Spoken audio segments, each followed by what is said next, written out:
Hello everyone, welcome back to my channel. তো আজকে হচ্ছে শিব চতুর্দশী।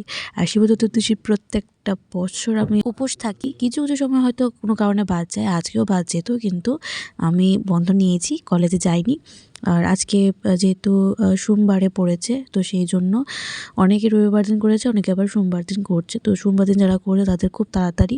তো আমরা সকাল সকাল চলে এসেছিলাম, কারণ বৌমনি অফিস যেতে হতো, সেই জন্য বৌমনির সঙ্গে সঙ্গে আমরা চলে এসেছি। এবার এত ফাঁকা ছিল আর এত শান্তিতে পুজো দিয়েছি, প্রত্যেকটা জিনিস একটা একটা করে মন্ত্র বলে আমরা মাথায় জল ঢেলেছি। বাড়িতে আসার সঙ্গে সঙ্গে দেখি বাবা রেডি হয়ে গেছে।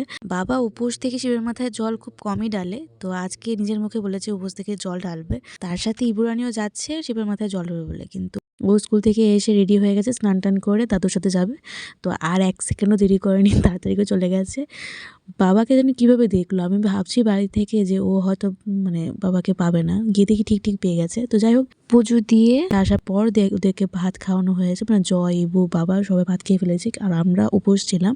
আমরা সন্ধ্যার বেলায় পুজো দিয়ে তারপর চরণামৃত খেয়ে তারপর উপোস ভাঙতে হবে, তো সেই জন্য আমরা কিছু খাইনি। আর আমি এর মাঝখানে একটা ঘুম দিয়েছি, যে ঘুম দিয়ে ওঠার পর সন্ধ্যা হয়ে গিয়েছিল। দেখি মা অলরেডি ঠাকুর ঘরে গিয়ে কাজ করছিল, ফল টুল যা বাকি ছিল সবগুলি কেটে রেডি করছিল আর পুজো দিচ্ছিল। আর আমি এখান থেকে বেলমাখা করছিলাম। তারপর আর কি আমি এখান থেকে হাতাহাতি যা পারলাম তাকে মাওনিকে হেল্প করেছিলাম। মাওনিকে আমি সব থেকে বেশি হেল্প করেছি বেলমাখাতে। আর হচ্ছে গিয়ে ওই ডাব পেরেছিল, ডাবের আঁশগুলি ছাড়ানোর জন্য মাওনিকে হেল্প করেছিলাম। বাকি সব কিছু মাওনি করেছে, পূজা দেওয়া থেকে শুরু করে। তো যাই হোক, এখানে আমার বেলমাখা রেডি। এবার পুজো দেওয়া শেষ হলে আমরা চরণামৃত খেয়ে একে একে থাল প্লেট পেরে সবাই মিলে বসে প্রসাদ নেব। তো বৌমনি এখনো আসেনি, বৌমনির জন্য প্রসাদ রাখা হয়ে গেছে। তো যাই হোক, আজকের এই ব্লগটা এই পর্যন্ত। এখন নতুন একটা ব্লগ, সুস্থ হবে, টাটা।